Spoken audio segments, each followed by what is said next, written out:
आज मैं कुछ महत्वपूर्ण बातें आपकी ज़िंदगी की शेयर करना चाहता हूँ, जिन्हें आप समझ लेंगे तो जीवन को ध्यानात्मक बनाने में आपको बहुत सहयोग मिलेगा। आपकी ज़िंदगी के 3 तल हैं। एक तल है शरीर का तल, दूसरा तल है आपकी बुद्धि का तल, जिसे माइंड कहते हैं। और बुद्धि का फंक्शन है विचार करना। विचारों की शक्ति आपकी ज़िंदगी की सबसे बड़ी शक्ति है। इसका प्रयोग करके आप जिंदगी में कुछ भी पा सकते हैं, और इस शक्ति का प्रयोग करने की कला आपको सीखनी होगी, तभी भौतिक जगत में आपको सफलता मिलेगी। और उसका विज्ञान मैंने आपको समझाया। लेकिन विचार शक्ति के संबंध में सबसे बड़ी बात यही है कि आपके मन की शक्ति, जो इतनी बड़ी शक्ति है, इसका उपयोग आप तभी कर सकते हैं जब यह आपकी सेवक हो।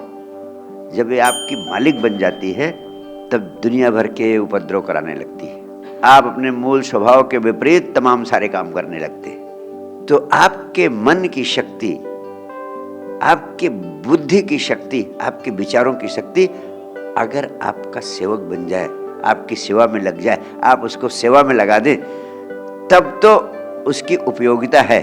अन्यथा वो शक्ति आपको अशांति, तनाव और उपद्रव के जगत में डाल देगी। दूसरी महत्वपूर्ण बात है कि बुद्धि की शक्ति आपको रोटी दे सकती है, सफलता दे सकती है, धन संपदा दे सकती है। लेकिन जिंदगी में सिर्फ रोटी की जरूरत नहीं है आदमी को। रोटी के बयान भी बहुत चीजों की जरूरत है। जब रोटी मिलने लगती है, तब उन चीजों की जरूरत होती है। जैसे जिंदगी में तुम्हें प्रेम चाहिए, जिंदगी में करुणा भी महत्वपूर्ण है, जिंदगी में एक दूसरे के प्रति संवेदनशीलता भी आवश्यक है। इसके लिए जरूरी है कि आप हृदय के तल पर भी आए। प्रेम चाहिए, खुशी चाहिए, नृत्य चाहिए, गीत चाहिए, आनंद चाहिए। इसके लिए आपको हृदय के तल पर आना होगा। हृदय से ही संभव है। इसलिए हृदय एक महत्वपूर्ण आयाम है, जिसका खिलना और खुलना जरूरी है। बड़े दुर्भाग्य की बात है कि हम हृदय के सतह पर ही, ऊपरी तल पर, हृदय का बहुत ऊपरी हिस्सा ही हमारे जीवन में, हमारे अनुभव में, हमारे प्रयोग में आ पाता है, से सारे हृदय के भावों से हम वंचित रह जाते हैं, उसकी गहराइयों से वंचित रह जाते हैं। इसलिए सच्चे प्रेम का हमें अनुभव नहीं होता है।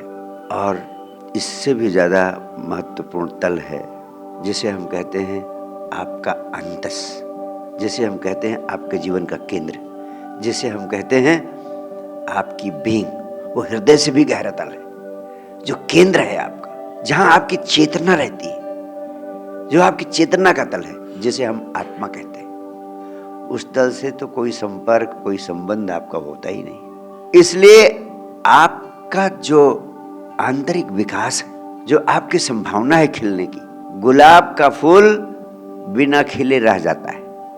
आप जिस रूप में, बीज रूप में पैदा होते हैं, वो बीज बीज ही रह जाता है। वो वृक्ष नहीं बन पाता, उसमें फल और फूल नहीं लग पाते हैं।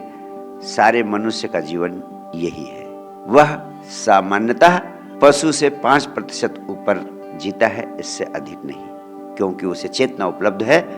आप में और पशु में सिर्फ इतना ही अंतर है कि आप विचारशील हैं, आपके पास चेतना है, आपके पास होश है, आप सोच सकते हैं, पशु नहीं सोच सकते हैं। लेकिन इस चेतना की शक्ति का उपयोग आप नहीं करते, सिर्फ उसी तल पर जीते चले जाते हैं। पशुओं में और आप में कोई अंतर है? पशु क्या काम करता है? खाता है, पीता है, बच्चे पैदा करता है, मर जाता है। और अगर आप भी इतना ही करते हैं, खाना पीना, बच्चे पैदा करना, मर जाना, तो आप में और पशु में कोई अंतर है? नहीं। आप भी देखें अपनी जिंदगी में, इसके अलावा क्या करते हैं? सिर्फ इतना ही करते हैं। लेकिन जो काम पशु सरलता से कर लेते हैं, वही इतना काम आप इतना तनाव, अशांति, उपद्रव, स्ट्रेस और स्ट्रेन के साथ करते हैं। आप तो उनसे भी ज्यादा गए गुर्जे हैं। इतना काम करने में पशुओं को कोई तनाव नहीं होता, और आप 24 घंटे नरक में जीते। क्यों? क्योंकि जो आपके जीवन के 2 महत्वपूर्ण तल हैं, हृदय का तल और चेतना का तल, उनकी गहराइयों में आप नहीं उतर पाते। इसलिए आपके जीवन का बीज ना तो विराट वृक्ष बन पाता है, ना उसमें फल लग पाते, ना उसमें फूल लग पाते। मैं आपसे हृदय खोलकर कहना चाहता हूं कि आपकी पूरी संभावना है कि इस जीवन में आप इस जीवन को महोत्सव बना सकते हैं। लेकिन इसके लिए जरूरी है कि आपको तीनों तलों में उतरने की कला सीखनी होगी। बुद्धि का भी प्रयोग करना होगा, हृदय का भी प्रयोग करना होगा। बुद्धि से आपको रोटी कमाना है, महत्वपूर्ण है, लेकिन बुद्धि का प्रयोग रोटी कमाने के लिए करें। हृदय का प्रयोग जब घर में आ जाएं, 24 घंटे व्यवसाय में न लगे रहें। व्यवसाय से मुक्त होने के बाद हृदय को खुलने और खिलने का अवसर दें। प्रेम, संगीत, नृत्य, गीत, आनंद में डूबने के आयाम को भी विकसित करें। और उससे भी गहरा तीसरा तल है स्वयं की चेतना का तल, उसमें स्थित होने का भी अभ्यास करें। अगर आप सिर्फ बुद्धि के तल पर जीते हैं तो आपका घर घर नहीं होता, सिर्फ मकान रह जाता है। आप जिस मकान में रहते हैं, अगर 24 घंटे बुद्धि के तल पर ही जीते रहते हैं तो वो मकान मकान ही रह जाता है। अगर हृदय के तल पर जीतने लगते हैं तो वो मकान आपका घर बन जाता है। यानी जब मकान में आए तो हृदय के तल पर जिए, वहाँ बुद्धि को छोड़ दें। बाहर है बाजार में, बुद्धि का प्रयोग करें। घर में है तो हृदय का प्रयोग करें।